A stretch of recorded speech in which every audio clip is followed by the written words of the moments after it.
Hello, this is Mrs. Poland for Algebra 2. In this video, I'm going to go over some additional problems from Study Guide 3. We're going to go over number 6, and this involves taking the inverse of a function. How do I know that that's what I want? Look at the notation. F with the superscript -1, x indicates that you want to take the inverse. So the first thing we're going to do is we're going to replace f of x with y, and then we're going to switch x and y.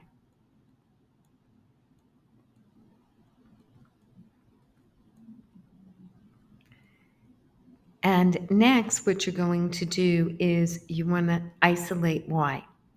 So you, in essence, do the reverse of PEMDAS. So you're going to start with adding. So I'm going to add 2 to both sides. And then remember, the goal is to get y by itself. So we see that we're raising this whole quantity containing the y to the third power. And so that means you have to reverse that. So we're going to take the cube root of both sides.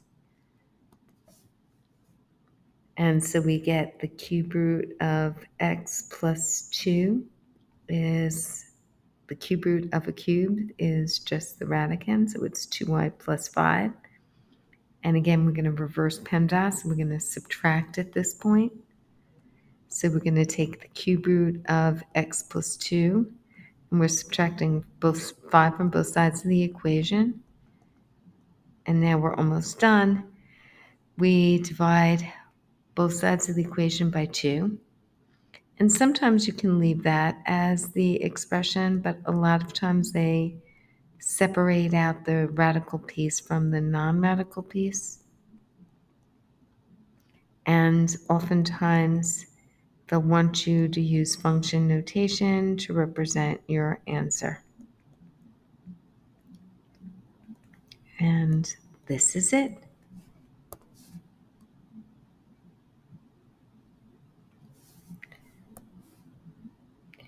Number 8 is trig graphing. This is from the August 2023 Regents. They asked you to create 2 complete cycles of the cosine curve with a midline y equals -2, an amplitude of 3, and a period of pi over 2. And the general form of an equation is, of a cosine or sine equation, is A. In this case, we're dealing with cosine. B is the frequency, x is the angle measurement, plus the vertical shift. In our case, our amplitude is 3. We'll figure out the frequency in a minute, and our vertical shift is -2. The frequency is period divided, 2 pi over period. So it's 2 pi over 2. So that's going to be 2 pi times the reciprocal of 2 over pi. The pi's reduce out and we're left with 4. So that's our equation. In order to graph, we need the maximum value, which is the amplitude plus the vertical shift. So in our case, it's 3 plus a -2, which is 1. Our minimum value is the negative of the amplitude plus the vertical shift, so it's -3 plus a -2, which is -5, and our midline we know is y equals -2. And we'll graph that in a moment.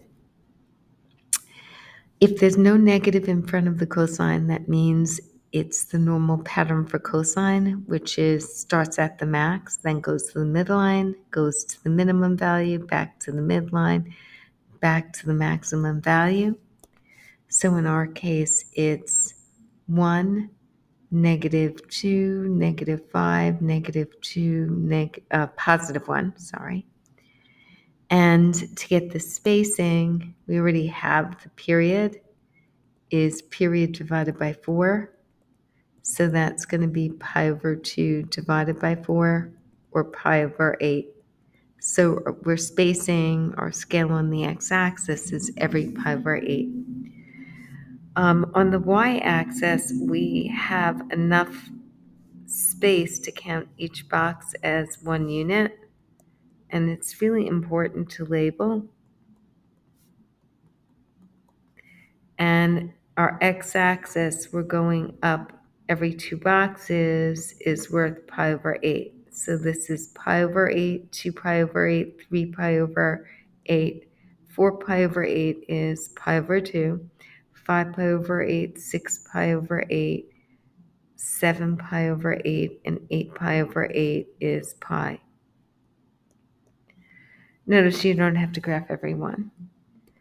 The next thing I like doing is we need to graph the midline.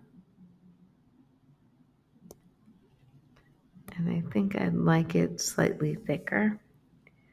So we're going to graph y equals -2. I thought that was going to be a blue line.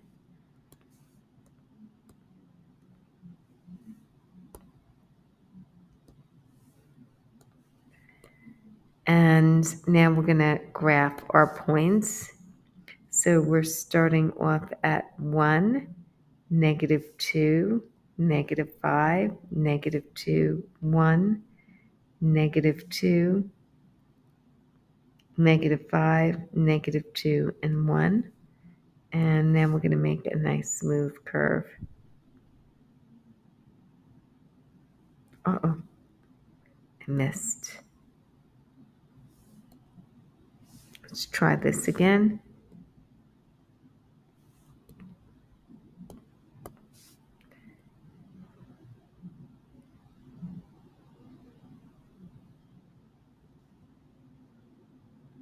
And there's our cosine curve.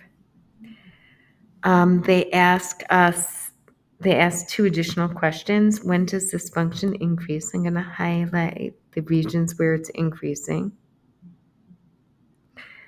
And it's also increasing here. So it's going, as you go to the right, when is it going up? Let me fix that.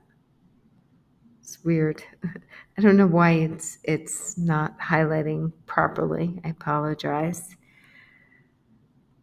Okay, and but I'm gonna just write down the answer. So this, remember, is pi over 8,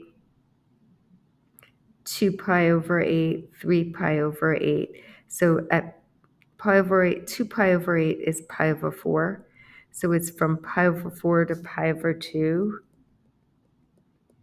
that it's increasing. Or another region where it's increasing, again, this is 2 pi over 8, 3 pi over 8, 4 pi over 8, 5 pi over 8, 6 pi over 8 is 3 pi over 4 to pi.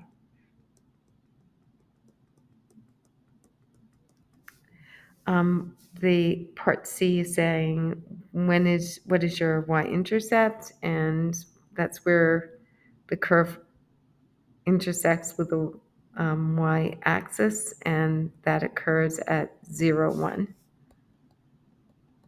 We'll do a couple more problems.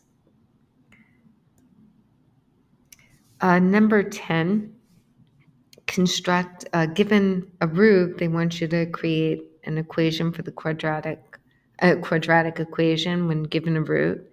And so you know this equation has roots 3 plus I and 3 minus I. So when you see i's, you know that your quadratic equation is infactorable.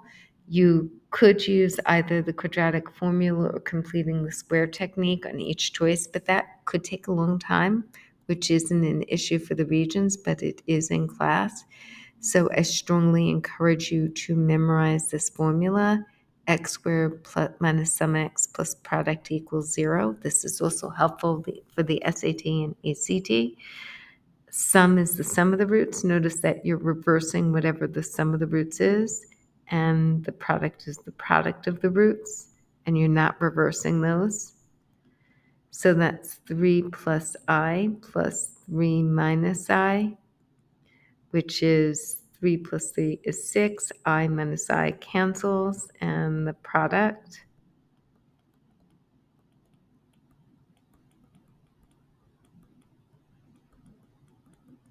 So 3 times 3 is 9. That's minus 3i plus 3i minus I squared. That's 9. Negative minus I squared is -1, and that's 10. And so then we fill into the formula, and we get x squared. The sum is 6. You have to reverse that sign. Plus 10 equals 0. And that's certainly a lot shorter than if we did this by hand.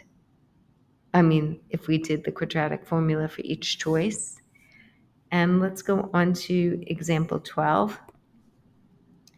So you are told that A, B, and C are positive real numbers. Which graph could represent the sketch of the graph? So what do we notice? We notice that there's a negative in front of the A, and we can actually figure out what that first term would be. So it would be negative A, x, and then x squared, which simplifies to negative A x squared. So we know that our leading coefficient is negative, and we know, x times x squared is x cubed. Let me fix that. So n is 3, which is odd, and that tells me that my n behavior is going to go up towards the left and down towards the right. So that means you can eliminate choice B and D.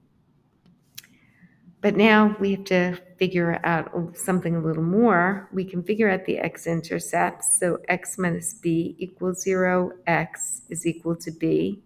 Notice it has a multiplicity of 1. It's not raised to a power. And that means it's going to pass through at positive b. And now I'm going to take, what should I do with this x squared plus 2cx plus c squared? Well, I can factor that to x plus c times x plus c, right? C times c is c squared. Cx plus cx is 2cx. So that means I have a root of negative c, but there are two of them, right? Because I could really rewrite this as x plus c squared. So I have a multiplicity of 2. And when that happens, we know that the curve is tangent at that value. So it's going to bounce there. It's going to pass through at x equals b. And that's a positive value. And it's going to bounce at c, at negative c, right? At negative c. And so you see the bouncing at negative c here. And therefore, that's the answer. And I'm almost out of juice on my battery. So we're going to end this video now.